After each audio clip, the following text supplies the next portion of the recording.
Hey folks, my name is Rene Enriquez and you are watching Uncensored. This is Rene Enriquez.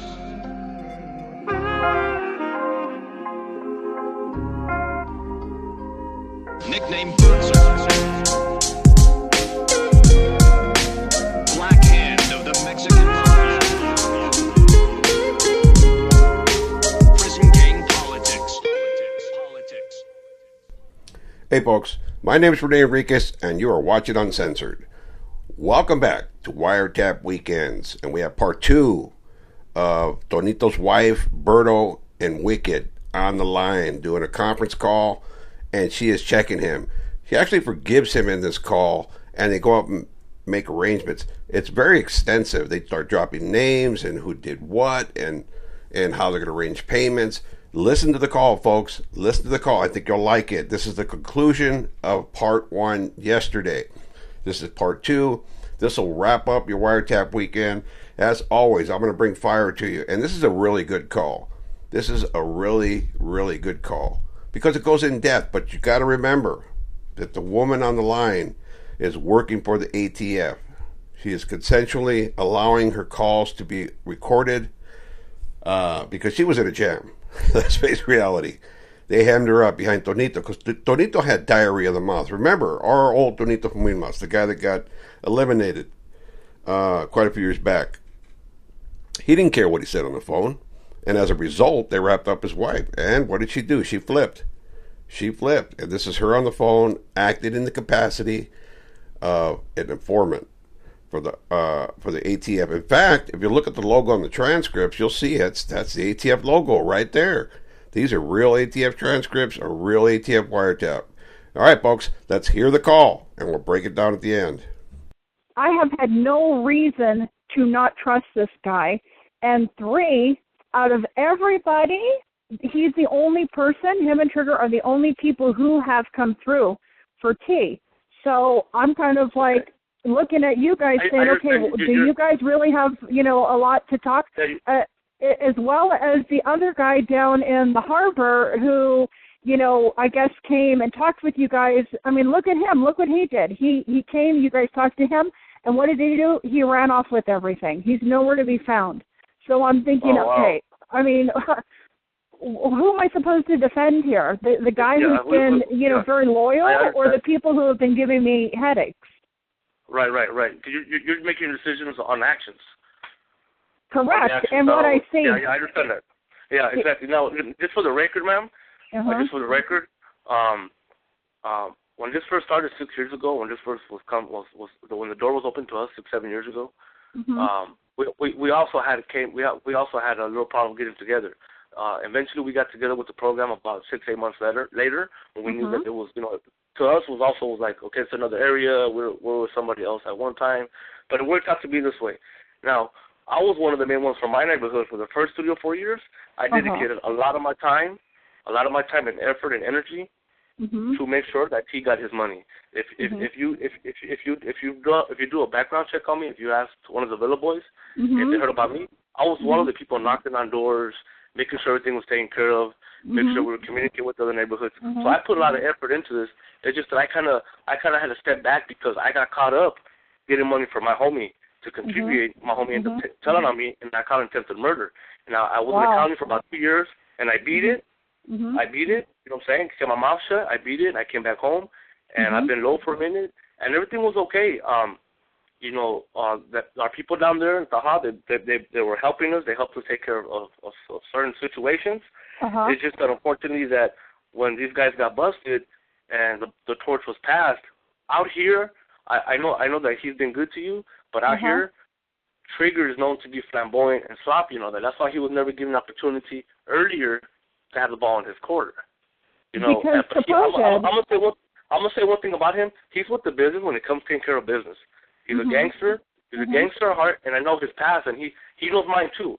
We used to see each other, and we used to shake hands and sort out any loose strings and hey, this and that. Well, okay, cool. We used to take care of it. Because we came back and did each other 20 years ago, so I know where he's at. He knows where I was at. The only problem we had was when he brought CP to the table. It was just hard for us to understand that he was okay.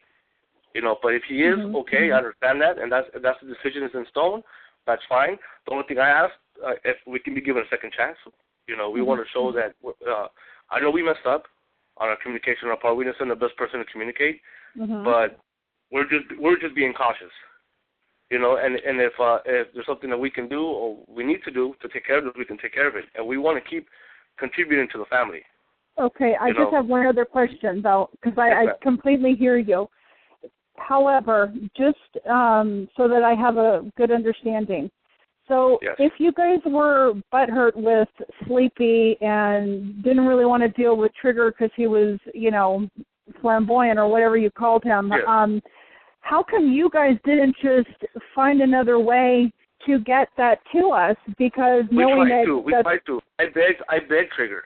I begged him on the phone. I begged him to meet up with me one-on-one, and he was afraid that I was gonna. He was afraid that I was gonna, you know, put. I don't know. He was gonna do repercussion for allowing Sleepy there. I don't know. I think, or just he was just, you know, as I say, you know, blocking. He was just, you know, just. Right, but let me ask you this. You know how easy it is to, you know, track somebody down? I mean, it is so easy. You could have reached out to someone in the harbor. We tried to, but everybody was like, oh, wait a minute, you guys are being watched by the feds are on Pasa and this and that. So we tried to. At the same time, we had to be kind of discreet about it because we didn't want to give that idea that we were jumping the fence. So we tried to. I tried to go to South Los, and they were telling us, okay, just give us a moment. But then they were, you know, everybody was saying, why don't you just come this way? And we're like, nah, we just need a communication line. And they're saying, well, we can't help you unless you come this way. And so we couldn't go nowhere. So I kept on trying to tell Trigger, hey, Trigger, just give me somebody from down there. Just bring me somebody from down there. And it took him 5 months to finally, you know, I guess put you on the phone, which I don't know why he shouldn't even bothered you. You know, but I guess you did it because, hey, you want, you know, what's going on. But, I mean, I've been, like I told him 5 months ago, a couple of weeks ago, I had told him, you know, what would you have done if I call and tell you, hey, I got the ball on my court. You're going to want a number to verify something. You're going to get, go ahead and run a check on me. When I told him I was going to check on him and everybody to make sure this is correct where the money's going to, he said, if you do that, I'm going to bust a grape on you. You're going to get it. You're calling me a liar. So when he told me that, ma'am, because see, ma'am, he has a personal issue against us. That's another thing. I didn't want to bring that up because it's like, it's irrelevant, but it is kind of relevant. But it's just that when he told me that, then we were like, oh, man, is he for real? Okay, they're playing games then, you know? But that's the bottom line. That's how it happened.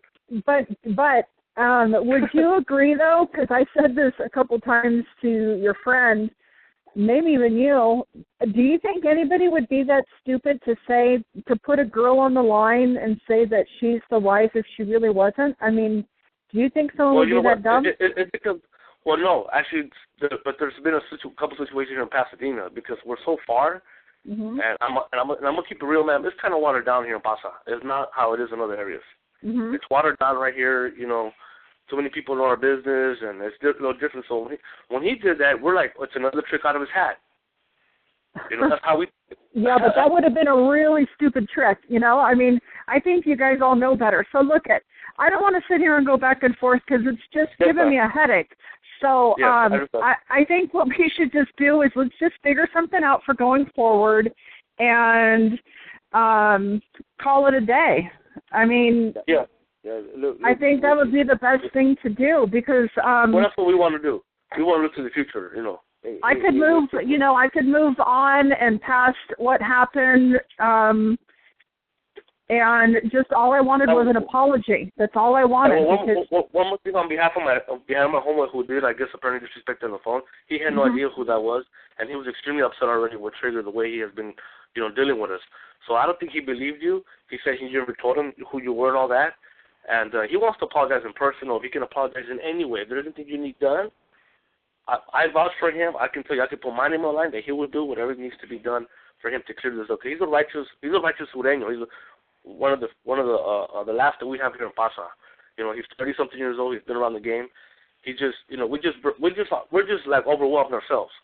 Okay, you know? well, I want to apologize. I'm a forgiving person, but I'll tell you what, if I ever have to talk to that guy again, he cannot come tweaked out on anything. I don't do well with people like that. I just find it extremely disrespectful. At the restaurant? Yes. The guy at the restaurant. Oh no, I'm gonna take care of him. We're gonna take care of him. I mean, don't take care of him like that. All I'm saying no, is, no. I don't want him to come around me or call me, ever like that. I just don't like that. He's never gonna bother you again or anybody for that reason down there. To make it easier, how come you don't just have Wicked? If you're Wicked, if you're willing to do it, you deal with her on a one-on-one basis. That way we don't. Yeah. Well, that's what we're proposing here. Yeah, but who did you just say? I thought you just said that there's someone that wants to. The other guy wanted to make things right. Like, what can he do? The guy that got on the phone is my homeboy Lizard, the one that seen you at the restaurant. Okay, yes. Yeah, that wasn't Lizard at the restaurant. No, that was Slick. And the Slick has been our messenger, and I guess he hasn't been communicating well with you or with anybody for that matter. Now, I'm Wicked. Okay, so Slick was the guy that was tweaking. I don't want to talk to him again, and if I do, he needs to be sober. No, you won't ever see him again. You won't ever Okay, that's fantastic. That's fantastic. Yeah, okay, so the I'm other very guy. Sorry about that. That's okay. That's all right. So the other guy, Lizard, you were telling me that he. Go ahead about Lizard. Oh, he wants to, on his behalf and our behalf, he wants to apologize. He had no idea who he was talking to. I don't. He told me he didn't get your name. He wasn't, he didn't think he was talking to you, and he thought Trigger was, playing games again. So. Right. Yeah. The thing is I don't really throw my name out there too often. But if I do say I'm T's wife, then I'm T's wife. I mean, I don't think too many people are going to go around saying that. I just really, really don't, because then it falls on them. But I'm fine with that guy, okay? I accept his apology. Everything's good. I don't know who set out to do that to him. I really don't. We've been looking into it because we didn't. It didn't come from me. I don't make those calls. Okay. And I wouldn't have made that call based on somebody using the F word while talking to me. I mean, there's a respectful way to talk to a woman, but I didn't get that. I mean, it wasn't all that. I think it was more Trigger was, trying to tell them, hey, watch your mouth, watch your mouth. It wasn't a deal breaker for me, put it that way. No, yes, okay. I understand. Pardon me? I understand. So I'm fine with that. I mean, let's just move on. And everybody's fine. And let's just do, you guys just do what's right.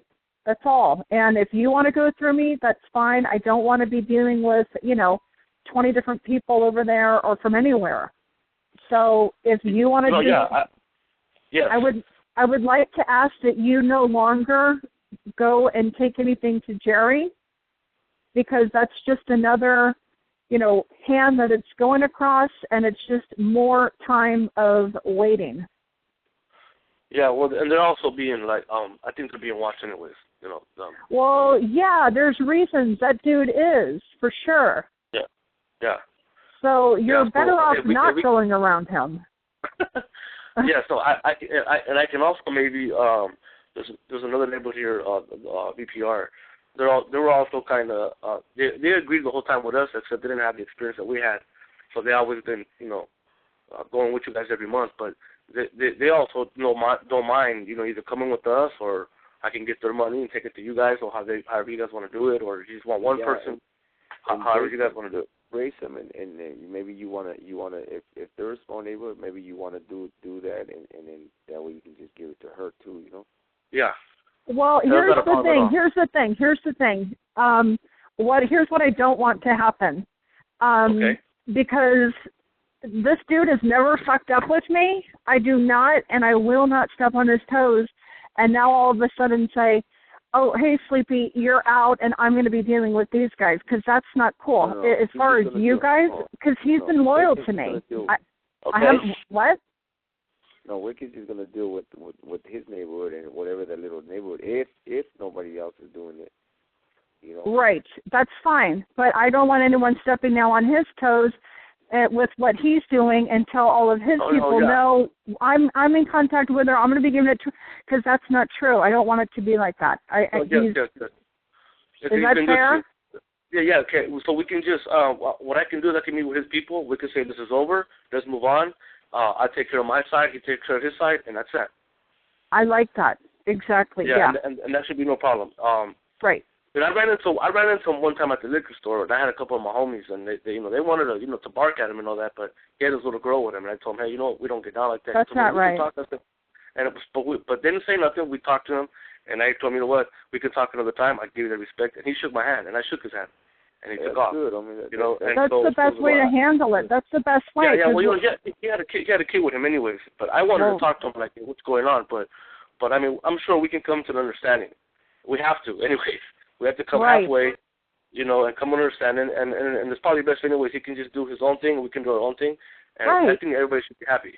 Yeah, that's exactly what I want. I don't want you guys hating on him and him hating on you and all this animosity. Me and the guy that's on the line with us here, we don't like all that. We try and keep things peaceful and calm. Yeah, well, we can keep the flow going. Yes, I understand. Right. Just if someone could talk to him and tell his people, and he could tell his people that everything is all good. Okay. I would be happy to do that. Yeah, if you could just do that, and then I'll get at him, and in a few days or something, I'll have someone that's because I got people that are mediators from his neighborhood that've been trying to work this out anyways. So I'm pretty tight with some of his older homeboys. They've done a lot of favors for my older homeboys. Okay. So there's a communication tunnel right there that I got. So okay, as long as we're all on the same page, and no, we are, and again, I want to apologize on our behalf. And if there's anything we can do, or in the future, if you need a favor or anything, man, we're here. Open hands. No, I'm fine. I don't need anything. I'm good. I appreciate, the gesture. Thanks for apologizing. And all I really want is for you guys to just do what you are supposed to do. Let it all go. And, I mean, because it's just better this way, Okay. I mean, I could be mad at you guys like you guys are mad at him, but it's not going to get us anywhere. No. So it's not. Let's just drop it, move forward, and I guess we could talk to him and let him know what's the deal, and just to stand down, and that you guys are going to be, cool moving forward. Okay. Is that cool? You think that your people can comply with that? Oh, yes, yeah. And I just some small details I can work out, but I can work out with the other man on the line. I can work out some just small details with him. But overall, that sounds good. All right, fantastic. That sounds great to me. Yeah, like if I can help you out with anything in here, just reach. You got my number. Yeah. I'll be more than happy to help you out however I can. All right, appreciate it, gracias. Okay, I have a question though for you. So, what you gave to Jerry was for January, is that correct? Or is that for February? It was from five months back. It was 5 months back. So January and February. He gave me a few days until February. And we'll have that. That's not a problem. Okay. All right. So going forward, how are you and I going to deal with each other? How do you want me to call you? How do you want to do that? I have a mailbox that you could either send it to, or Okay. What I want to do is I'm gonna call the other man on the line from another phone. I'm going to go and buy a phone right now from 7-Eleven or something tomorrow. Okay. And I will be calling him from that number, and then he can give me the address, the P.O. box. Okay, that sounds good. That sounds good because he's got the address. Yeah, that's perfect. Okay, sounds good. And before if I see you or I'll talk to you, I'll just run into him first with the kid is okay, and maybe he can always help me first. Yeah. Do you know Boy from Paso that's in Lancaster right now? Boy. I think he's from Barrio Paso or something like that. No, I don't know him. Okay, I know my homeboy. They all do for Tonito too. Mad Boy, Mad Boy, Envy. If you ever need to get a hold of one of us, we'll figure a way to get to her. So yeah, well, he was the one that opened the communication to you guys. He was the one. Yeah, he's the one. Yeah, I'm just letting you know that way. If you ever need to get a hold of her and you can't get a hold of me or whatever, there's a lot of the guys in here that could reach her one way or another. You know what I mean? Okay, sounds good.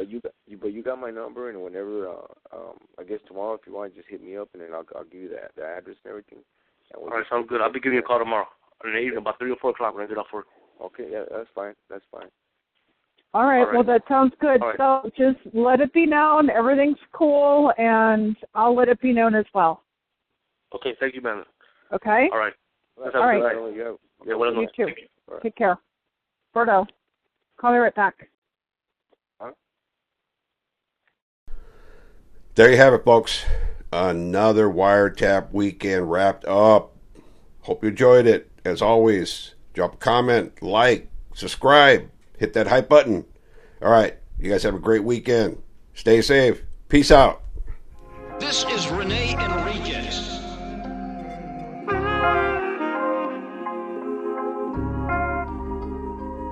Nickname Berto.